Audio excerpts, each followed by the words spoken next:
የኃጢአት ፍጻሜዋ ምንድን ነው? የኃጢአትን ውጤት ወይንም ፍጻሜ ብታውቅ ከኃጢአት ትሸሻለህ። የኃጢአት ውጤት ፍርሃትና እረፍት ማጣት ነው። ኃጢአት የሰውን ውስጣዊ ሰላም ያሳጣል፣ ልቦናንም በጭንቀት በመሙላት ፈሪ ያደርጋል። ቅዱሱ ግን አይፈራም። ነቢዩ ዳዊትም እንዲህ ብሏል፣ ሰራዊትም ቢሰፍርብኝ ልቤ አይፈራም፣ ሰልፍም ቢነሳብኝ በዚህ እተማመናለሁ። መዝሙር 26 ቁጥር 3። ኃጢአተኛ ግን ያለማቋረጥ ይፈራል፣ ሰላምም የለውም። ለክፉዎች ሰላም የላቸውም ይላል እግዚአብሔር። ትንቢተ ኢሳይያስ ምዕራፍ 48 ቁጥር 22። በድጋሚም ክፉዎች ግን እንደሚናወጥ ባህር ናቸው፣ ውሆቹም ጭቃና ጉድፍ ያወጣሉና ለክፉዎች ሰላም የላቸውም ይላል አምላኬ። ትንቢተ ኢሳይያስ 57 ቁጥር 20። ፍርሃት የተጀመረው ከመጀመሪያው የአዳምና ሔዋን ኃጢአት ነው። አዳም ከኃጢአቱ በፊት እግዚአብሔርን ስለ መፍራቱ አልተጻፈም። በተቃራኒው ግን አዳምና ሔዋን በገነት ከእግዚአብሔር ጋር ይነጋገሩ በደስታም ይኖሩ ነበር። ከኃጢአቱ በኋላ ግን አዳምና ሔዋን የእግዚአብሔርን ፊት ማየት ስላስፈራቸው ከገነት ዛፍ ስር እንደተደበቁ ተጽፎ እናገኛለን። እግዚአብሔርም በጠራው ጊዜ አዳም በፍርሃትና በመንቀጥቀጥ በገነት ድምፅህን ሰማሁ፣ ራቁቴንም ስለሆንኩ ፈራሁ ተሸሸኩም ሲል ተናግሯል። ኦሪት ዘፍጥረት ምዕራፍ 3 ቁጥር 10። ሰው ሁሉ ፊቱን ለማየት የሚሻው ቸርና ሰውን ወዳጅ የሆነው እግዚአብሔር ለኃጥአን አስፈሪ ሆነ። ስለዚህም ሰው ከእርሱ እይታ ለመሰወር ሲሸሽ እንመለከታለን። ከሰው ሁሉ የበለጠ ደግ የሆነውና የአፉ ቃላትም እጅግ ጣፋጭ የሆነው እግዚአብሔር ለኃጥአን አስፈሪ ሆነ። እግዚአብሔርን የምትወድ ነፍስ ግን የምትወደውን እርሱን ትሻዋለች ታገኘዋለችም። መኃልየ መኃልይ ምዕራፍ 3 ከቁጥር 2 እስከ 4። ለኃጢአተኛ ነፍስ ግን በሕያው እግዚአብሔር እጅ መውደቅ አስፈሪ ነው። ዕብራውያን ምዕራፍ 10 ቁጥር 31። እግዚአብሔር በኃጢአተኞች ዘንድ አስፈሪ ነው፣ ቅዱሳኑ ግን ወዳጆቹ ናቸውና በእርሱ ሐሴት ያደርጋሉ። ታላቁ ቅዱስ እንጦንስ ደቀ መዛሙርቱን ልጆቼ እግዚአብሔርን አልፈራውም አላቸው። እነርሱም ደንግጠው ይህን መናገር ከባድ ነው አሉት። እርሱም መልሶ ልጆቼ ሆይ ስለምወደው ነው፣ በፍቅር ፍርሃት የለምና ፍቅርም ፍርሃትን ያስወግዳልና አላቸው። አንደኛ ዮሐንስ መልእክት ምዕራፍ 4 ቁጥር 18። እግዚአብሔር ዛሬ ወደ እኛ ቢመጣ በደስታ ከሚቀበሉት ወይንስ ከኃጢአታቸው የተነሳ ከሚሸሹት ወገን እንሆን? ሰዎች ሞትንና ፍርድን የመጨረሻውንም የፍርድ ቀን ይፈራሉ። እንዲህ ከሆነ ደግሞ ኃጢአትን መተው ነው። የኃጢአተኞች የመጨረሻ ዕጣ ፈንታ ፍርሃትና ሞት ነውና። በመጽሐፍም በዚያን ጊዜ ተራራዎችን በላያችን ውደቁ፣ ኮረብቶችንም ሰውሩን ይሉ ዘንድ ይጀምራሉ ተብሎ የተነገረው የኃጥአን ፍጻሜ ሞትና ፍርሃት መሆኑን የሚያመለክት ነው።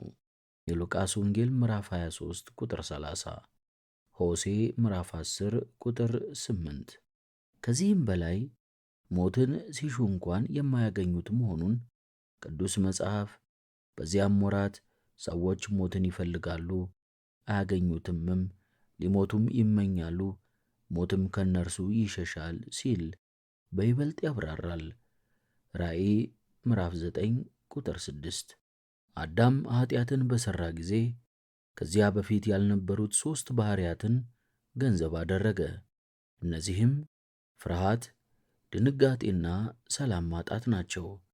እነዚህ 3ቱ ከኃጢአቱ ያገኛቸው ወይንም ከኃጢአቱ የተነሳ የመጡበት ናቸው። ፍርሃት ነፍስን የሥነ ልቦና ሕመምተኛ ያደርጋታል። ከኃጢአት የተለየ ሰው ውስጣዊም ሆነ አፋዊ ወይንም ውጫዊ ሰላምና ደስታ አለው። በኃጢአት የሚኖረው ግን ሁለቱንም የለውም። አእምሮ ከኃጢአት የተነሳ ይፈተናል ይጨነቃልም።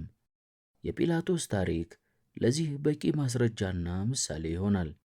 ጲላጦስ ጌታችን ኢየሱስ ክርስቶስ ምንም በደል እንደሌለበት ባወቀ ጊዜ እነሆም በፊታችሁ መርምሬ ከምትከሱበት ነገር አንድ በደል እንኳን በዚህ ሰው አላገኘሁበትም አለ። የሉቃስ ወንጌል ምዕራፍ 23 ቁጥር 14። በፍርድ ወንበር በተቀመጠ ጊዜ ደግሞ ሚስቱ ስለ እርሱ ዛሬ በሕልም እጅግ መከራ ተቀብያለሁና በዚያ ጻድቅ ምንም አታድርግ ብላ ላከችበት። የማቴዎስ ወንጌል ምዕራፍ 27 ቁጥር 19። ይህን ሁሉ እያወቀ የሞት ፍርድ ከፈረደበት በኋላ የራሱን ሕሊና ለመሸንገል እኔ ከዚህ ጻድቅ ሰው ደም ንጹሕ ነኝ፣ እናንተ ተጠንቀቁ ሲል በሕዝቡ ፊት እጁን ታጠበ። የማቴዎስ ወንጌል ምዕራፍ 27 ቁጥር 24። በዚህም አእምሮው ምንኛ እንደተፈተነ እንረዳለን። ኃጢአት ሕሊናን ያደክማል። ሰው ኃጢአትን እስኪሠራው የኃጢአት ክፋትና የሚያስከትለው አደጋም አይሰማውምም ወይንም አይታወቀውምም።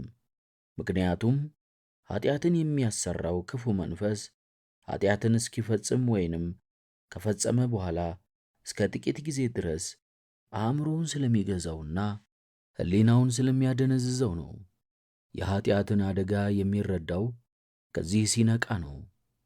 የአስቆሮቱ ይሁዳ ታሪክ ለዚህ ጥሩ ምሳሌያችን ነው።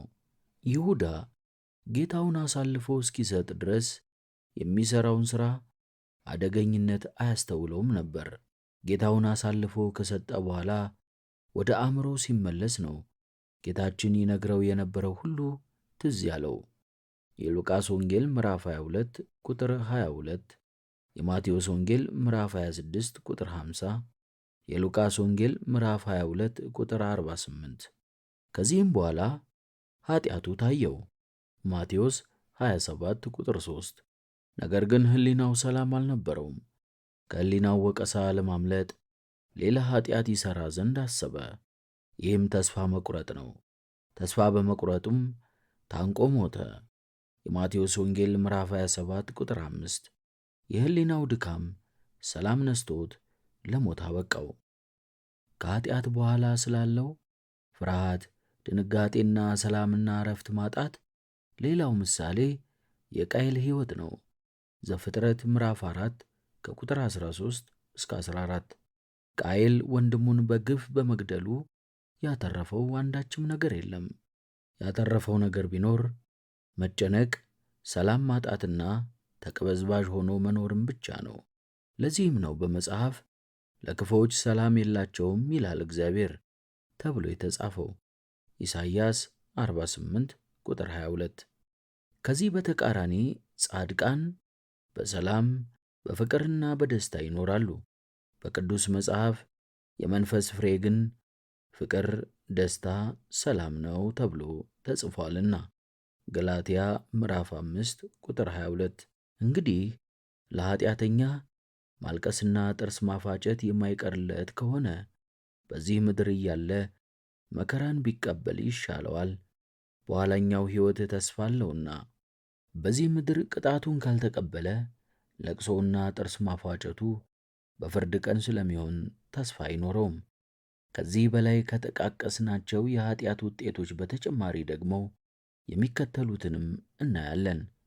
ኃጢአት ሰውን ፈጽሞ ይለውጣልና። ሀ የእግዚአብሔር አርያና ምሳሌ መሆንን ማጣት። ሰው በእግዚአብሔር አርያና ምሳሌ የተፈጠረ ነው። ከዚህም ሌላ ሕያው ነባቢና ልባዊ በመሆኑ ሰውም ደግሞ የሕያውነት የነባቢነትና የልባዊነት ባህሪ ስላለው በዚህ የእግዚአብሔር አርያና ምሳሌ ነው። ከዚህ ሌላም እግዚአብሔር ቅዱስ ነውና ሰዎችም ቅድስናን ገንዘብ በማድረግ እኔ ቅዱስ ነኝና እናንተም ቅዱሳን ሁኑ ሲል የተናገረውን ቃል በመፈጸም የእግዚአብሔር አርያና ምሳሌ መሆናቸውን ያረጋግጣሉ። ኃጢአት ደግሞ እርኩሰት በመሆኑና ውጤቱም ሞት ስለሆነ በኃጢአት የወደቀ ሰው ሕያውና ቅዱስ የሆነው የእግዚአብሔር አርያ መሆኑን ያጣል። ውስጣዊም ሆነ አፋዊ ማንነቱ የኃጢአት መግለጫ በመሆኑ የእግዚአብሔር ወገን መሆኑን ያጣል። የማርቆስ ወንጌል ምዕራፍ 14 ቁጥር 7፣ አንደኛ ዮሐንስ መልእክት ምዕራፍ 3 ቁጥር 10፣ ስለዚህ በኃጢአት የወደቅን ሁሉ ንስሐ በመግባት ያጣነውን አምላክ ያደለንን ጸጋ ገንዘብ ለማድረግ አብዝተን ልንተጋ ይገባል። ክብርን ማጣት። ሰው ሲፈጠር እግዚአብሔር በሰጠው ሕይወት በክብር እንዲኖር ነበር። ኃጢአትን ከሠራና ከፈጣሪው ከተጣላ በኋላ አፈር ነህና ወደ አፈር ትመለሳለህ ተባለ። የተሰጠውንም ሰማያዊ ክብር ብቻ ሳይሆን በምድርም ክብርን አጥቶ ተዋረደ። ለእንስሳት የነበረውንም እንዲበላ ሆነ። ዘፍጥረት ምዕራፍ 3 ቁጥር 18፣ ዘፍጥረት ምዕራፍ 1 ቁጥር 30። ሊገዛቸው የተፈጠሩት እንስሳትና አራዊት እንዲያጠቁት ሆነ። ዘፍጥረት ምዕራፍ 1 ከቁጥር 26፣ ዘፍጥረት ምዕራፍ 3 ቁጥር 15። መሬት እንኳን አመፀችበት። ዘፍጥረት ምዕራፍ 3 ቁጥር 18፣ ዘፍጥረት ምዕራፍ 4 ከቁጥር 12። በኃጢአት የሚኖር ሰው ክብሩንና ሊሰጠው የሚገባውንም አክብሮት ያጣ ነው። እንዲህ አይነት ሰው የዲያብሎስ የእጆቹ አሻንጉሊት ነው። ራሱን በራሱ እንኳን ማክበር የማይችልና ራሱን ያዋረደ ነው። የጠፋው ልጅ ሉቃስ ወንጌል ምዕራፍ 15፣ ናቡከደነጾር ትንቢተ ዳንኤል ምዕራፍ 5 ከቁጥር 2 እስከ 21፣ እንዲሁም በኃጢአት የተነሳ ክብሩንና ኃይሉን ያጣው ሳምሶን መጽሐፈ መሳፍንት ምዕራፍ 16 ከቁጥር 19 እስከ 25 ለዚህ በቂ ምሳሌዎች ናቸው። ስለዚህ ኃጢአትን እንድንሠራና ከክብራችን እንድንዋረድ ኃጢአትን መልካም አስመስሎ የሚፈትነንን ጠላት ዲያብሎስን እምቢ ማለትና መዋጋት አስፈላጊ ነው። ሐመርኋ ንጽሕናን ማጣት። ቅዱስ ሰው ከኃጢአት ንጹሕ ነው። ከመልካም ነገር በቀር ምንም አያውቅም። ኃጢአትን ሲጀምር ክፋትን ያውቀዋል፣ ንጽሕናውንም ያጣል። አዳምና ሔዋን ከኃጢአት በፊት ንጹሐንና በነጻነት የሚኖሩ ነበሩ። ኃጢአትን በሠሩ ጊዜ የጸጋ ልብሳቸው ተገፎ ዕርቃናቸው ስለተገለጠ የሚሸፍኑበት ቅጠል ፈለጉ። ኃጢአት የሕሊና ነጻነትንና የልቦናን ንጽሕና ያሳጣል። ሰው በንስሐ የተመለሰና ከኃጢአት የተለየ እንደሆነ ያጣውን ነጻነትና ንጽሕና ከፈጣሪው ከእግዚአብሔር ዘንድ ሊያገኘው ይችላልና ንስሐ መግባትና በንጽሕና መኖር ጠቃሚ ነው። ኃጢአት የሚያስከትለውን ቅጣት ብታውቅ ኃጢአትን ትፈራ ነበር።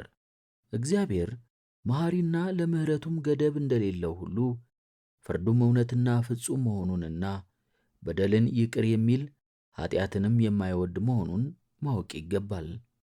አንዳንድ የእግዚአብሔርን ቸርነትና የትዕግሥቱን ብዛት ለኃጢአት መሥሪያ ሽፋን የሚያደርጉ ሰዎች አሉ።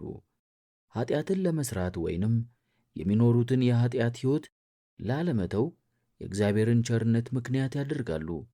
ይሁን እንጂ ይህ ሐሳባቸው ስህተት ነው። ይህን ሐሳባቸውን ለውጠው ወደ ንስሐ መመለስ አለባቸው። ቀደምት ቅዱሳን አበው ሁሉ በዚህ ውስጥ አልፈዋልና ከዚህም በኋላ ዳግመኛ ወደ ኃጢአት አልተመለሱም። ስለዚህም በጸጋ ላይ ጸጋ ተጨመረላቸው፣ ፍቅረ እግዚአብሔርም በዛላቸው። የእግዚአብሔር ምሕረትና ትዕግሥት በግዴለሽነት ኃጢአትን የሚሠሩበት ሳይሆን ከኃጢአት ርቀው ወደ ጸጋ እግዚአብሔር ለሚቀርቡ ንስሐ ለሚገቡ ነው። ከእግዚአብሔር ቸርነትና ምሕረት አንጻር ፍርዱንና ቅጣቱንም አስቦና ተረድቶ ወደ ንስሐ መመለስ ይገባል። የእግዚአብሔር ቸርነትና ጭከና።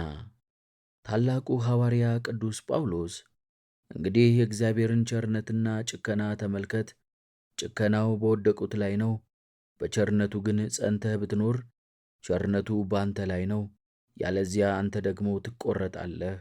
ሮሜ ምዕራፍ 11 ቁጥር 22 በማለት ተናግሯል።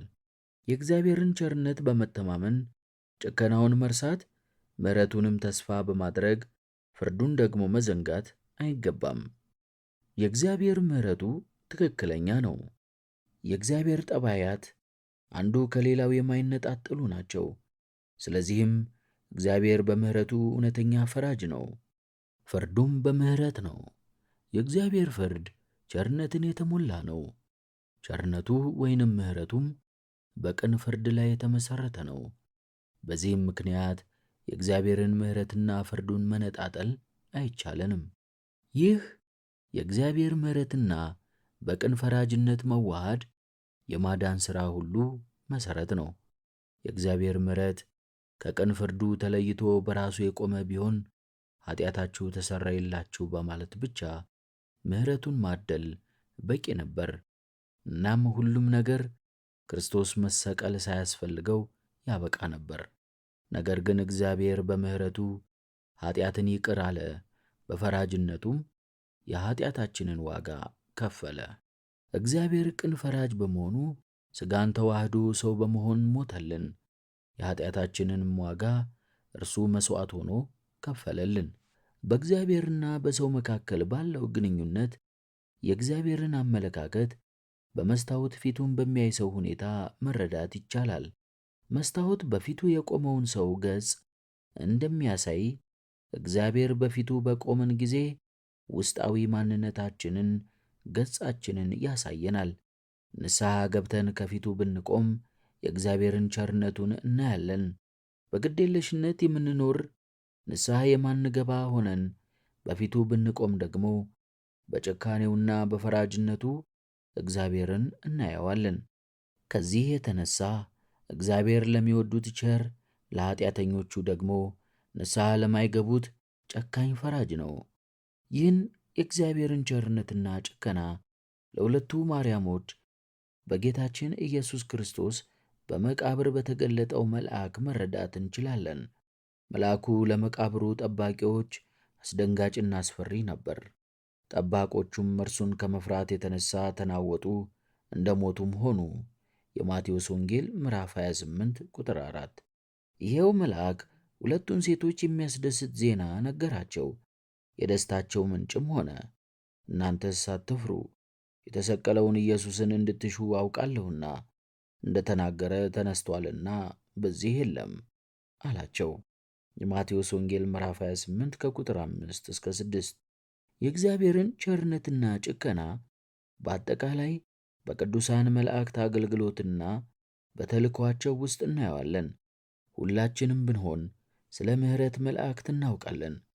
እነርሱ የሚቀጡና ቀሳፊም ደግሞ ናቸው። መልአኩ ኤልያስን ከተኛበት ቀስቅሶ ምግብ እንደመገበውና ከምግቡም የተነሳ ኤልያስ 40 መዓልትና 40 ሌሊት ሳይበላ ኃይል እንዳገኘ እናውቃለን። አንደኛ ነገሥት ምዕራፍ 19 ቁጥር 8። የአጋር ልጅ በውሃ ጥም የተነሳ ለሞት በደረሰ ጊዜ የእግዚአብሔር መልአክ ዓይኗን እንደከፈተላትና ልጇም ከሞት እንደተረፈ ተጽፏል። ዘፍጥረት ምዕራፍ 12 ቁጥር 15 እስከ 19። የእግዚአብሔር መልአክ በጉድጓድ የነበሩት አናብስት ዳንኤልን እንዳይበሉ መንጋጋቸውን እንደዘጋ እናውቃለን። ትንቢተ ዳንኤል ምዕራፍ 6 ቁጥር 22። እንዲሁም መልአኩ ወደ እስር ቤት ገብቶ ጴጥሮስን ፈቶ አስወጥቶታል። የሐዋርያት ሥራ ምዕራፍ 12 ቁጥር 7 እስከ 10። መላእክት ለምሕረት የሚላኩ ቢሆኑም መቅሰፍትና መዓት የሆነ ቅጣትን ከማምጣት የሚያግዳቸው አይደለም። ቀጥለን ቀሳፊ መላእክትን እንመለከታለን። አንዱ ምሳሌ ግብፃውያንን በሞት በኩር የቀጣው መልአክ ነው። በዙፋን ከተቀመጠው ከፈርዖን በኩር ጀምሮ በግዞት እስካሉት እስከ ምርኮኞቹ በኩር ድረስ በግብፅ ምድር የተገኘውን በኩር ሁሉ መታ። የሞተ የሌለበት ቤት አልነበረምና በግብፅ ምድር ታላቅ ለቅሶ ሆነ። ዘጸአት ምዕራፍ 12 ከቁጥር 29 እስከ 30። እንዲሁ ሁሉ ዳዊት ሕዝቡን በቆጠረ ጊዜና ኃጢአት በሠራ ጊዜ የእግዚአብሔር መልአክ በኢየሩሳሌም ላይ ሰይፉን አንስቷል። 70,000 ሰውም በአንድ ቀን ሞቷል። አንደኛ ዜና ምዕራፍ 21 ቁጥር 14። ሌሎቹ ደግሞ በራእይ የተጠቀሱት አስፈሪ የመለኮት ድምፅ ይዘው የሚገለጡ 7ቱ መላእክት ናቸው። ራእይ ምዕራፍ 8 ቁጥር 9። ከሁሉም ይልቅ መላእክት ለመጀመሪያ የተገለጡት በቀዛፊነት፣ በአስፈሪነት አዳምንና ሔዋንን ከገነት ሲያስወጡ መሆኑን ሁላችንም እናውቃለን። ዘፍጥረት ምዕራፍ 3 ቁጥር 24። ወደ ሎጥ የተላኩት ሁለቱ መላእክትም ሎጥን ከመዓት ሲያድኑ የሕዝቡን ዓይኖች ግን አሳውረው ነበር። ዘፍጥረት ምዕራፍ 19 ከቁጥር 10 እስከ 11። ይህ እንግዲህ የእግዚአብሔርን ቸርነትና ምሕረቱን ከጭካኔው ጋር የመላእክቱንም እንዲሁ የሚያስረዳ ነው። ስለዚህ የእግዚአብሔር ጭካኔ ከእኛ ኃጢአት የተነሳ መሆኑን መረዳት ይገባል። አስፈሪው የእግዚአብሔር ቅጣት። እግዚአብሔርን ወሰን የሌለው ቸርነቱ በኃጢአቱ የበደለውን ሰው ከመቅጣት አይከለክለውም። ሰው በኃጢአት የተነሳ የእግዚአብሔርን ቅድስና ይጻረራል፣ ንጽሕናውን ይቃወማል፣ ትእዛዙን ይጥሳል። ስለዚህም ይቀጣል። የተወሰኑ ምሳሌዎችን መጥቀስ እንችላለን። የሰው ልጅ ከምድረ ገጽ ያጠፋው የጥፋት ውሃ ዘፍጥረት ምዕራፍ 6 ቁጥር 7፣ የሰዶምና ገሞራ መቃጠል ዘፍጥረት ምዕራፍ 19 ከቁጥር 24 እስከ 26። ሁለቱንም ቅጣቶች ስናስብ ራሳችንን እንጠይቃለን። በውኑ የእኛ ኃጢአትና በደል ከእነዚያ ሰዎች ያነሰ ነውን? የሌሎችስ ኃጢአት ከሎጥ ሚስት ኃጢአት ያነሰ ነውን? እርሷ የጨው ሐውልት ሆናለችና። በእውነቱ በብሉይ ኪዳን እነዚህን ቅጣቶች ያመጣ እግዚአብሔር በአዲስ ኪዳን ተለውጦ ይሆን? እርሱ ትናንትናና ዛሬ እስከ ዘላለም ያው የሆነ ዕብራውያን ምዕራፍ 13 ቁጥር 8። መለወጥም በእርሱ ዘንድ የሌለ በመዞርም የተደረገ ጥላ በእርሱ ዘንድ የሌለ ያዕቆብ ምዕራፍ 1 ቁጥር 17 እርሱ አይደለምን? በእርግጥ በቅዱስ ጴጥሮስ ፊት የዋሹትን ሐናንያንና ሰጲራ በሞት እንዲወድቁ ያደረገም እርሱ ነው። በካህናት በጳጳሳትና በፓትርያርኮችም ፊት የሚዋሹ ስንቶች ይሆኑ? ለታላቁ ባሪያው ለቅዱስ ጳውሎስ በጌታችን በኢየሱስ ክርስቶስ ስም አሁን ፈርጄበታለሁ፣ መንፈሱ በጌታ በኢየሱስ ቀን ትድን ዘንድ እንደዚህ ያለው ለሥጋው ጥፋት ለሰይጣን እንዲሰጥ ፍርዴ ነው ብሎ በቆሮንቶስ ኃጢአተኛ እንዲበየን ሥልጣን የሰጠው እርሱ ነው። አንደኛ ቆሮንቶስ ምዕራፍ 5 ቁጥር 5። በኃጢአተኞች ላይ ከሚፈረዱት የእግዚአብሔር ቅጣቶች የተወሰኑት ትእዛዙን በሚተላለፉ ላይ የተወሰኑና በመጽሐፍ ቅዱስ የተገለጡት መርገሞች ናቸው። ዘዳግም ምዕራፍ 28 ከቁጥር 15 እስከ 68። እነዚህ ውሳኔዎች እጅግ የሚያስፈሩና በእውነት የሚያስደነግጡም ናቸው። የሚያመለክቱትም እግዚአብሔር ቸርና መሐሪ ቢሆንም ኃጢአትን ፈጽሞ ካለመውደዱ የተነሳ የማይታገሳት መሆኑን ነው። ስለዚህ ከአስፈሪው ቅጣት ለመዳን ኃጢአትን ትተን ንስሐ ልንገባ ያስፈልገናል። በእርግጥ መርገም ወደ ዓለም የመጣው በኃጢአት ምክንያት ነው። በአዳም በደልና ኃጢአት ምድርም ተረገመች። ዘፍጥረት ምዕራፍ 3 ከቁጥር 17 ላይ። ይህ እርግማን በኋላ በሰውም ላይ ሆነ። እግዚአብሔር ቃየልን አሁንም የወንድምህን ደም ከእጅህ ለመቀበል አፏን በከፈተች ምድር ላይ አንተ የተረገምህ ነህ ብሎታል። ዘፍጥረት ምዕራፍ 4 ከቁጥር 11። ቀደም ብሎም አዳምና ሔዋንን ያሳተ እባብም አንተ የተረገምክ ነህ ተብሏል። ዘፍጥረት ምዕራፍ 3 ቁጥር 14። በዚህ አንጻር ኃጢአተኛ ዲያብሎስን ይመስለዋልና ኃጢአተኛ የዲያብሎስ ልጁ ነው ሊባል ይችላል። አንደኛ ዮሐንስ ምዕራፍ 3 ቁጥር 11፣ አንደኛ ዮሐንስ ምዕራፍ 3 ቁጥር 10 ወይም ደግሞ የእፉኝት እባብ ልጆች ሊባሉ ይችላሉ። የማቴዎስ ወንጌል ምዕራፍ 3 ቁጥር 7። የጥፋት ውሃም የመርገም ውጤት ነበር። ዘፍጥረት ምዕራፍ 8 ከቁጥር 21። የመርገም መተላለፍ መጀመሪያ የሆነው የከነዓን መረገም ነው። ዘፍጥረት ምዕራፍ 9 ቁጥር 25። ሕግን በመተላለፍ የተነሳ የሚመጡ መርገሞች የሚያስከትሏቸው ቅጣቶችም ብዙ ናቸው። ለምሳሌም ሞት፣ በሽታ፣ ቸነፈር፣ ድህነት፣ መሸነፍ፣ በደል፣ ሰላም ማጣትና ድል መሆን ናቸው። ዘዳግም ምዕራፍ 28። በአዲስ ኪዳንም ጌታችን ኢየሱስ ክርስቶስ ፍሬ ያላፈራችውን የበለስ ዛፍ ረግሟታል። የማርቆስ ወንጌል ምዕራፍ 11 ቁጥር 21። ከዚህ ሁሉ እንግዲህ የሠራነውን ኃጢአት ተናዘን ንስሐ እንድንገባ በቂ ምክር ተሰጥቶናል። ይህ ሁሉ ደግሞ እኛን የዘመናት መጨረሻ ያደረሰብንን ሰዎች ሊገስጸን ተጻፈ። አንደኛ ቆሮንቶስ ምዕራፍ 10 ቁጥር 11። እንግዲህ ከአስፈሪው የመጨረሻ ፍርድ ቀን በፊት ኃጢአታችንን በንስሐ እንባ ልናጥብ ያስፈልጋል። አስደንጋጩ የዘላለም ቅጣት። የመጨረሻው የፍርድ ቀን አስደንጋጭና አስፈሪ ነው። ነቢዩ ኢሳይያስ እነሆ ምድሪቱን ባድማ ሊያደርግ ኃጢአተኞቿንም ከእርሷ ዘንድ ሊያጠፋ ጨካኝ ሆኖ በመዓትና በጽኑ ቁጣ ተሞልቶ የእግዚአብሔር ቀን ይመጣል ሲል ገልጦታል። ኢሳይያስ ምዕራፍ 13 ቁጥር 9። በዚያ ቀን እግዚአብሔር ብቻ ከፍ ከፍ ይላል፣ ጣዖቶቻቸውም ሁሉ ፈጽሞ ይጠፋሉ።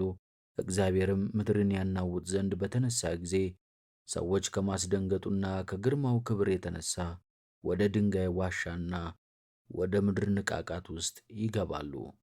ስለዚህ ቀን ነቢዩ ሚልክያስም እነሆ እንደ ምድጃ እሳት የሚነድ ቀን ይመጣል፣ ትዕቢተኞችና ኃጢአትን የሚሠሩ ሁሉ ገለባ ይሆናሉ፣ የሚመጣውም ቀን ያቃጥላቸዋል፣ ሥርንና ቅርንጫፍንም አይተውላቸውም ይላል የሠራዊት ጌታ እግዚአብሔር።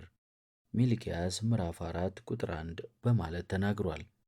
የእግዚአብሔር ቀን በእርግጥ አስፈሪና አስደንጋጭ መሆኑን ቅዱስ ዳዊት በመዝሙሩ እንደሚከተለው አስቀምጦታል። ደመና ጭጋግም በዙሪያው ናቸው፣ ጽድቅና ፍርድ የዙፋኑ መሠረት ናቸው። እሳት በፊቱ ይሄዳል፣ ጠላቶቹንም በዙሪያው ያቃጥላል። መብረቆቹ ለዓለም አበሩ፣ ምድር አየችና ተናወጠች። ተራሮችም ከእግዚአብሔር ፊት ከምድር ሁሉ ጌታ ፊት እንደ ሰም ቀለጡ። መዝሙር 98 ከቁጥር 1 እስከ 5። ይህ አስደንጋጭና አስጨናቂ ቀን በሐዋርያው ዮሐንስ እንዲህ ተገልጧል። ስድስተኛውንም ማኅተም በፈታ ጊዜ አየሁ፣ ታላቅም የምድር መናወጥ ሆነ፣ ፀሐይም እንደ ማቅ ጥቁር ጥቁር ሆነች፣ ጨረቃም በመላው እንዲህም ሆነ። በለስም በብርቱ ንፋስ ተናውጣ ቃሪያዋን ፍሬ እንደምትጥል የሰማይ ከዋክብት ወደ ምድር ወደቁ። ሰማይም እንደ መጽሐፍ ተጠቅልሎ አለፈ። ተራራዎችና ደሴቶችም ሁሉ ከስፍራቸው ተወሰዱ። የምድርም ነገሥታትና መኳንንት፣ ሻለቃዎችም፣ ባለጠጋዎችም፣ ኃይለኞችም፣ ባሪያዎችም፣ ጌቶችም ሁሉ በዋሻዎችና በተራሮች ዓለቶች ተሰወሩ። ተራራዎችንና ዓለቶችንም በላያችን ወደቁ። በዙፋኑም ከተቀመጠው ፊት ከበጉም ቁጣ ሰውሩን፣ ታላቁ የቁጣው ቀን መጥቷልና ማንስ ሊቆም ይችላል? ራእይ ምዕራፍ 6 ቁጥር 7 እስከ 12። ይህንን ሁሉ ጭንቀትና ድንጋጤ የሚጋፈጡት ኃጥአን ናቸው። የእግዚአብሔር ቅዱሳንንና ጻድቃንንማ በደመና ተነጥቀው ወደ ጌታቸው ይወጣሉ፣ ለዘላለምም ከእግዚአብሔር አምላካቸው ጋር ይሆናሉ፣ በእርሱ ክብር ይኖራሉ። ለጻድቃንስ በማይነገርና ክብር በሞላበት ሐሴት ደስ ይላችኋል ተብሎላችኋል። አንደኛ ጴጥሮስ ምዕራፍ 1 ቁጥር 8። ቅዱሳንም የእግዚአብሔርን በገና አንስተው ሁሉን የምትገዛ ጌታ አምላኬ ሆይ ሥራህ ታላቅና ድንቅ ነው። የአሕዛብ ንጉሥ ሆይ መንገድህ ጻድቅና እውነተኛ ነው። ጌታ ሆይ የማይፈራህና ስምህን የማያከብር ማን ነው? አንተ ብቻ ቅዱስ ነህና። የጽድቅም ሥራህ ስለ ተገለጠ አሕዛብ ሁሉ ይመጣሉ፣ በፊትህም ይሰግዳሉ እያሉ ይዘምራሉ። ራእይ ምዕራፍ 15 ቁጥር 2 እስከ 4። እነዚህ ጻድቃን በመንግሥተ ሰማይ በእግዚአብሔር መንግሥት በሰማያዊቱም ኢየሩሳሌም ከቅዱሳን ሁሉ ጋር የዘላለማዊው ደስታ ተካፋይ ይሆናሉ። ኃጢአተኞቹ ግን በማያቋርጥ መከራ በዘላለም ሥቃይ ይኖራሉ። የኀጣን መከራና ሥቃያቸው። ጌታችን ኢየሱስ ክርስቶስ ስለ እነርሱ እነዚያም ወደ ዘላለም ቅጣት፣ ጻድቃን ግን ወደ ዘላለም ሕይወት ይሄዳሉ ብሏል። የማቴዎስ ወንጌል ምዕራፍ 25 ቁጥር 46። ዳግመኛም የሰው ልጅ መላእክቱን ይልካል፣ ከመንግሥቱም እንቅፋቱን ሁሉ ዓመፃንም የሚያደርጉትን ይለቅማሉ፣ ወደ እቶነ እሳትም ይጥሏቸዋል። በዚያ ለቅሶና ጥርስ ማፋጨት ይሆናል። በዚያ ጊዜ ጻድቃን በአባታቸው መንግሥት እንደ ፀሐይ ያበራሉ ብሏል። የማቴዎስ ወንጌል ምዕራፍ 13 ከቁጥር 41 እስከ 43። ይህ ዘላለማዊ መከራ ልቅሶና ጥርስ ማፏጨት፣ ጨለማውና የማይጠፋው እሳት እጅግ ከባድ ነው። ከባድነቱን መረዳት የሚቻለው ግን የጻድቃንን ዕጣ ፈንታ በማየትና በመረዳት ሲያነጻጽሩት ነው። ይህን ቅዱስ ጳውሎስ እንዲህ በማለት ገልጾታል። በዚያ ቀን በቅዱሳኑ ሊከብር በሚያምኑት ሁሉ ዘንድ ሊገረም ሲመጣ ከጌታ ፊት ከኃይሉም ክብር ርቀው በዘላለም ጥፋት ይቀጣሉ። ሁለተኛይቱ ተሰሎንቄ ምዕራፍ 1 ከቁጥር 9 እስከ 10። በሌላም ስፍራ ደግሞ ክፉን በሚያደርግ ሰው ነፍስ ሁሉ መከራና ጭንቀት ይሆንበታል፣ አስቀድሞ በአይሁዳዊው ደግሞም በግሪክ ሰው፣ ነገር ግን በጎ ሥራ ለሚያደርጉ ሁሉ ምስጋናና ክብር ሰላምም ይሆንላቸዋል ብሏል። ሮሜ ምዕራፍ 2 ከቁጥር 8 እስከ 10።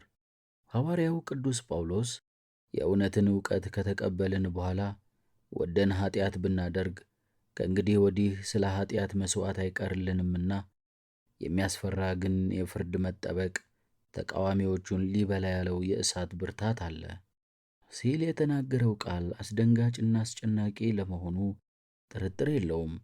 ዕብራውያን ምዕራፍ 10 ከቁጥር 26 እስከ 27።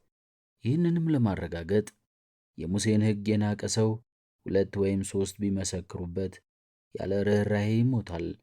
የእግዚአብሔርን ልጅ የናቀ ያንንም የተቀደሰበትን የኪዳኑን ደም እንደ ርኩስ ነገር የቆጠረ የጸጋውንም መንፈስ ያክፋፋ እንዴት ይልቅ የሚብስ ቅጣት የሚገባው ይመስላችኋል? በቀል የኔ ነው፣ እኔ ብድራቱን እመልሳለሁ ያለውን እናውቃለንና ደግሞም ጌታ በሕዝቡ ይፈርዳል፣ በሕያው እግዚአብሔር እጅ መውደቅ የሚያስፈራ ነው ብሏል። ዕብራውያን ምዕራፍ 10 ቁጥር 28 እስከ 31። ፍቁረ እግዚእ የተባለው ሐዋርያው ቅዱስ ዮሐንስም በራእዩ የሚፈሩና የማያምኑ የርኩሳንም የነፍሰ ገዳዮችም የሴሰኞችም የአስማተኞችም ጣዖትንም የሚያመልኩ የሐሰተኞችም ሁሉ ዕድላቸው በዲንና በእሳት በሚቃጠል ባሕር ነው፣ ይኸውም ሁለተኛ ሞት ነው በማለት ተናግሯል። ራእይ ምዕራፍ 21 ቁጥር 8። የኀጢአተኞችንም ቅጣት ሲገልጽ እርሱ ደግሞ በቁጣው ጽዋ ሳይቀላቅል ከተዘጋጀው ከእግዚአብሔር ቁጣ ወይን ጠጅ ይጠጣል፣ በቅዱሳንም መላእክትና በበጉ ፊት በእሳትና በዲን ይሰቃያል። የሥቃያቸው ጢስ ለዘላለም እስከ ዘላለም ድረስ ይወጣል። ለአውሬውና ለምስሉም የሚሰግዱ የስሙንም ምልክት የሚቀበል ሁሉ ቀንና ሌሊት ዕረፍት የላቸውም። ራእይ ምዕራፍ 14 ከቁጥር 10 እስከ 11 ብሏል። እናም ለዘላለም እስከ ዘላለም ቀንና ሌሊት ይሰቃያሉ። ራእይ ምዕራፍ 20 ቁጥር 10። ይህንን ጭንቅና መከራ ለመግለጽ በኀጢአት የረከሰችውን የባቢሎንን ቅጣት ምሳሌ አድርጎ የሚከተለውን ጽፏል። ራሷን እንዳከበረችና እንደ ተቀማጠለች ልክ ሥቃይና ሐዘን ሰጧት። ከእርሷም ጋር የተቀማጠሉ የምድር ነገሥታት የመቃጠሏን ጢስ ሲያዩ ስለ እርሷ ዋይ ዋይ እያሉ ያለቅሳሉ።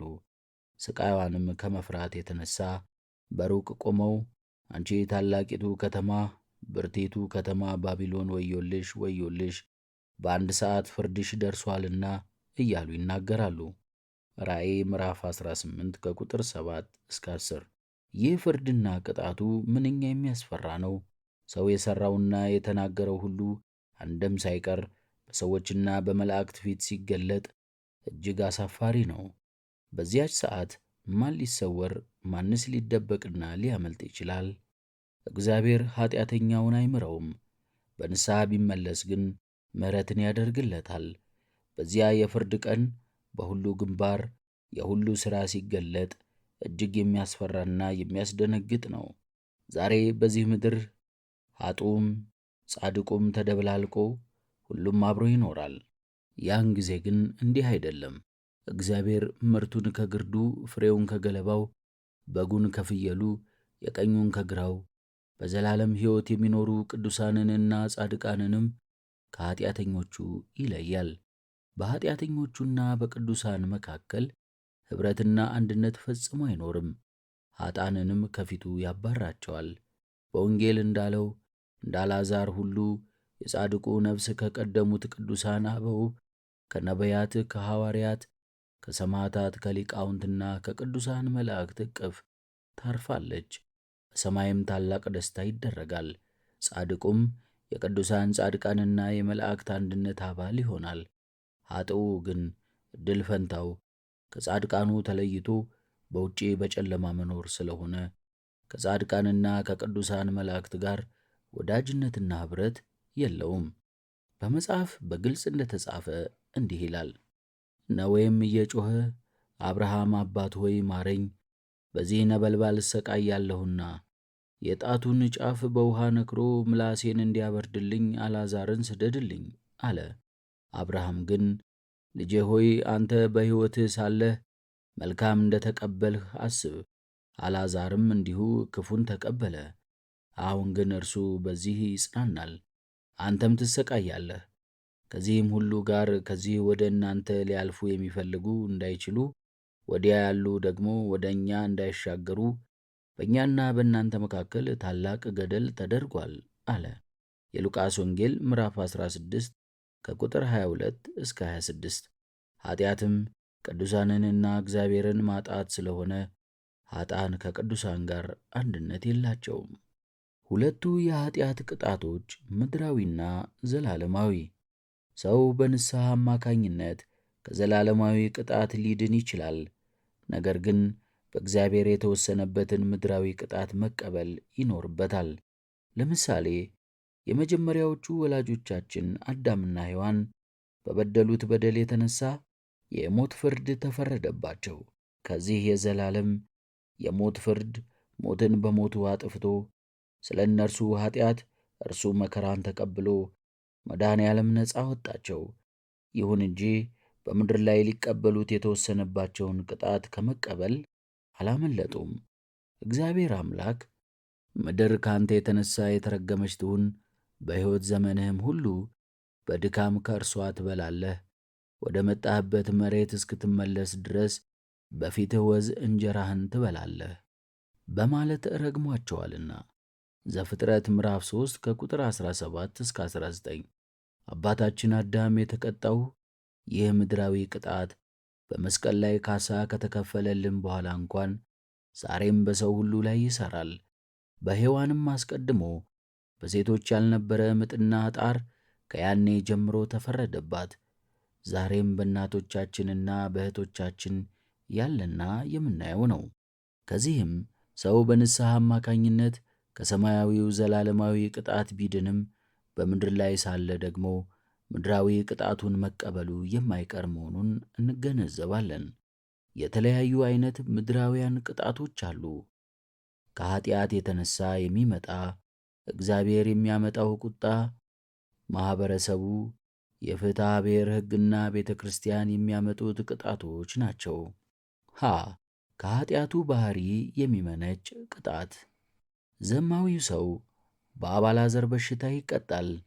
መድኃኒት የሚወስደውም ጤናውን ያጣል። የሚያጨስ ደግሞ ሳምባውን ይጎዳል። የማያጠና ተማሪም በፈተና በመውደቁ በሕይወቱ ጉዞ 1 ዓመት ወደ ኋላ ይዘገያል። ቁማርተኛውና ጠጪው፣ ጫት ቃሚውም ይደህያል። እነዚህ ኃጢአቶች የሚያስከትሉት ዘላለማዊ ቅጣት በንስሐ አማካኝነት ሊቀር ይችላል። በምድር ያደረሱት ጥፋት ግን አሻራው ሳይጠፋ ይኖራል። ከእግዚአብሔር ቁጣ የተነሳ የሚመጣ ቅጣት። የኤልሳ ባሪያ ወይም አገልጋይ ገያዝን የመታው ለምጽ ሁለተኛ ነገሥት ምዕራፍ 5 ቁጥር 27፣ የሙሴንና የአሮንን እህት ማርያምን የመታው ለምጽ ዘሁልቅ ምዕራፍ 12 ቁጥር 10፣ ግብፃውያን የተመቱበት የሻህኝ ቁስል ዘጸአት ምዕራፍ 9 ቁጥር 10፣ በዳዊት ምርጫ 70,000 ሰው የፈጀው ቸነፈር ሁለተኛ ሳሙኤል ምዕራፍ 24 ቁጥር 15። ከነዚህ በተጨማሪ እግዚአብሔር የሰጠውን በረከት ሊነሳ ይችላል። ዘዳግም ምዕራፍ 28 ከቁጥር 21 እስከ 27። ኃጢአት ወደ ሞት የሚያደርስ ክፉ መንገድ ነው፣ ራሱም ኃጢአት ሞት ነውና። የኤሊ ታሪክ ለዚህ በቂ ማስረጃ ሊሆነን ይችላል። አንደኛ ሳሙኤል ምዕራፍ 4 ከቁጥር 18። ስለ ሠራው ሥራ ሁሉ ራሱንና ሕይወቱን ሊመረምር ያስፈልጋል። በዚህም የእግዚአብሔርን ቁጣ ሊያመጣ ከሚችል ኃጢአት መራቅ ተገቢው ነው። ሐመርኋ ከማኅበረሰቡ፣ በፍትሐ ብሔር ወይንም በቤተ ክርስቲያን የሚመጣ ቅጣት። ኃጢአተኛ ሰው በኅብረተሰቡ ዘንድ የተናቀ፣ የተዋረደና የተጠላ፣ ክብሩን ያጣ ይሆናል። ከዚህም የተነሣ በኅብረተሰቡ ዘንድ ተቀባይነትን ያጣል። ከዚህም በተጨማሪ ኃጢአተኛው ሰው በፍትሐ ብሔር ሕግ መሠረት ይቀጣል። ሊታሰር፣ ከባድ ሥራ እንዲሠራ፣ ከመኖሪያ አካባቢው እንዲወጣ ሊፈረድበት ይችላል። በገንዘብ ሊቀጣ ወይንም ከሥራው ሊባረርም ይችላል። በሌላም በኩል ኃጢአተኛው ሰው በቤተ ክርስቲያን ሕግ መሠረት ሊቀጣም ይችላል። ለተወሰነ ጊዜ ከቅዱስ ቁርባን መከልከል፣ ወደ ቅጥረ ቤተ ክርስቲያን እንዳይገባ መከልከል፣ ክህነት መያዝን ወዘተ። የቤተ ክርስቲያን ሕግና ቅጣቷ ጠበቅ ያለ እንደሆነ ምዕመናን እግዚአብሔርንና ሕገ ቤተ ክርስቲያንንም በመፍራትና በማክበር ለቅድስና ሊበቁ ይችላሉ። ቅዱሳን የእግዚአብሔር ወዳጆችና የተቀጡት ቅጣት። ሀ ነቢዩ ቅዱስ ዳዊት። ዳዊት የሰው ሚስት አይቶ ጎመዠ፣ ዝሙት ሠራ፣ የሠራውን ዝሙት ለመደበቅ ነፍስ ገደለ። በዚህ ኃጢአቱ ተጸጽቶ ንስሐ ገባ። ሁለተኛ ሳሙኤል ምዕራፍ 12 ከቁጥር 13። ከንስሐው የተነሣ እግዚአብሔር ኃጢአቱን ይቅር አለው። ይሁን እንጂ ከምድራዊ ቅጣቱ ሊያመልጥ አልቻለም፣ ከዘላለም ቅጣት ነው እንጂ። የዳዊት ንስሐው ጥልቅና በለቅሶ የታጀበ ነበር። መዝሙር 6 ቁጥር 6። ነገር ግን በመንግሥቱ ላይ የገዛ ልጁ ተነስቶበት ሰላም ነሳው። ሁለተኛ ሳሙኤል ምዕራፍ 12 ከቁጥር 10 እስከ 11። ከዚህም ሌላ ዳዊት የእግዚአብሔርን ቤተ መቅደስ ለመሥራት በተነሣ ጊዜ በእጅህ ደም አለና አንተ ለመሥራት አትችልም ተብሎ ተከለከለ። አንደኛ ዜና ምዕራፍ 22 ከቁጥር 3 እስከ 8። እንግዲህ እግዚአብሔር ወዳጁ ዳዊትን ስለ ሠራው ኃጢአቱ ከዘላለማዊ ቅጣት ይቅር ብሎ ቢያድነውም በምድር ግን ቅጣቱ ስላልቀረለት ቤተ መቅደሱን የእግዚአብሔርን ቤት እንዳይሠራ ተከለከለ። ዳግመኛም ዳዊት ሳይታዘዝ ሕዝቡን በቈጠረ ጊዜ እግዚአብሔርን በደለ። ስለ በደሉም ንስሐ ገባ። እግዚአብሔርም ይቅርታውን ሰጠው፣ ከሰማያዊ ቅጣት ያድነው እንጂ። በምድር ላይ ግን ከሦስት ቅጣቶች ከድርቅ ከቸነፈርና ከጦርነት አንዱን እንዲመርጥ ተወሰነበት። እንግዲህ የእግዚአብሔር ወዳጅ የሆነው ቅዱስ እንዲህ ከሆነ ኃጢአተኞች የምንሆን የእኛስ ጉዳይ እንዴት ይሆን? ነቢዩ ሙሴ። ሙሴ እግዚአብሔር እጅግ የሚወደው ሰው ከመሆኑም በላይ የብዙ ድንቅ ተአምራት ባለቤት ነው። ሙሴ ለእስራኤል ውሃ ልናፈልቅላችሁ አንችልምን በማለት ደፍሮ በተናገረ ጊዜ ኃጢአትን ሠራ። ዘሁልቅ ምዕራፍ 20 ቁጥር 7 እስከ 12። ከዚህም የተነሣ ሰማያዊ ቅድስናውን ሳያጣ ዮርዳኖስን መሻገርንና የሚናፍቃትን ምድረ ርስት ኢየሩሳሌምን ወይንም ከነዓንን ማየት ግን ሳይችል ቀረ፣ ተቀጣ። ዘዳግም ምዕራፍ 3 ከቁጥር 26 እስከ 29። የሚወደው ሙሴ በበደለ ጊዜ ከሚገባው ቅጣት ያልተወው እግዚአብሔር ዛሬም ያው ስለሆነ ከኃጢአት ተመልሰን ንስሐ ብንገባ ይሻላል። ሐመርኋ አባታችን ያዕቆብ የእግዚአብሔር ወዳጅ ነበር። ሮሜ ምዕራፍ 9 ቁጥር 13። ከማኅፀንም ጀምሮ የተመረጠ ነበር። ዘፍጥረት ምዕራፍ 25 ከቁጥር 23። ያዕቆብ አንድ ቀን አባቱን በማታለል የወንድሙን የኤሳውን በረከት ለራሱ በማድረግ እግዚአብሔርን በደለ። እግዚአብሔርም ስለዚህ በደሉ አልተወውም ማለት ይቅርታ ሳያደርግለት አልቀረም፣ አልጨከነበትም። ዘፍጥረት 32 ቁጥር 30፣ ዘፍጥረት 28 ከቁጥር 14 እስከ 15። ይሁን እንጂ ሳይቀጣው ግን አልቀረም። እርሱ አባቱን እንዳታለለ ልጆቹ ደግሞ እርሱን አታለሉት። ዘፍጥረት 37 ከቁጥር 31 እስከ 34። አጎቱ ላባም ቢሆን የፈለጋትን ራሔልን ሳይሆን ሊያን እንዲያገባ ብዙም ዓመት ሥራ እንዲሠራለትና እንዲገዛለት አታለለው። እነዚህን የሕይወት ዘመናቱን ያዕቆብ የሕይወቴ ዘመኖች ጥቂትም ክፉም ሆኑብኝ ብሏቸዋል። ዘፍጥረት 47 ቁጥር 9። እግዚአብሔር ኀጢአትን ይቅር ይላል። ይቅርታን ለማግኘት ግን ሰው ንስሐ መግባት አለበት። ይህም ከሰማያዊው የዘላለም ቅጣት ነፃ ሊያወጣንና ከመከራ ሊያድነን ይችላል። ነገር ግን ምድራዊ ቅጣቱ ሊቀር አይችልም። መፍራትም ሰማያዊውንም ምድራዊውንም ቅጣት ነው። ሙሴ ጸሊም ሙሴ ጸሊም በልጅነቱ ዘመን ጨካኝ ነፍሰ ገዳይ ነበር። በኋላም ንስሐ ገብቶ ከተመለሰ ወዲያ ወደ ገዳም በመግባት መነኮሰ። በመቀጠልም ከክፋት እየራቀ በጸጋ እግዚአብሔር እያደገ ፍቅረ ቢጽ የበዛለት አባት ለመሆን በቃ። አልፎ አልፎም የገዳሙን መነኮሳት የውሃ መቅጃ ደብቆ በመውሰድ ውሃ እየሞላ ያስቀምጥላቸው ነበር። ከዚህ በኋላም እግዚአብሔር ራእይ የማየትንና የገቢረ ተአምራትን ሀብት ሰጠው።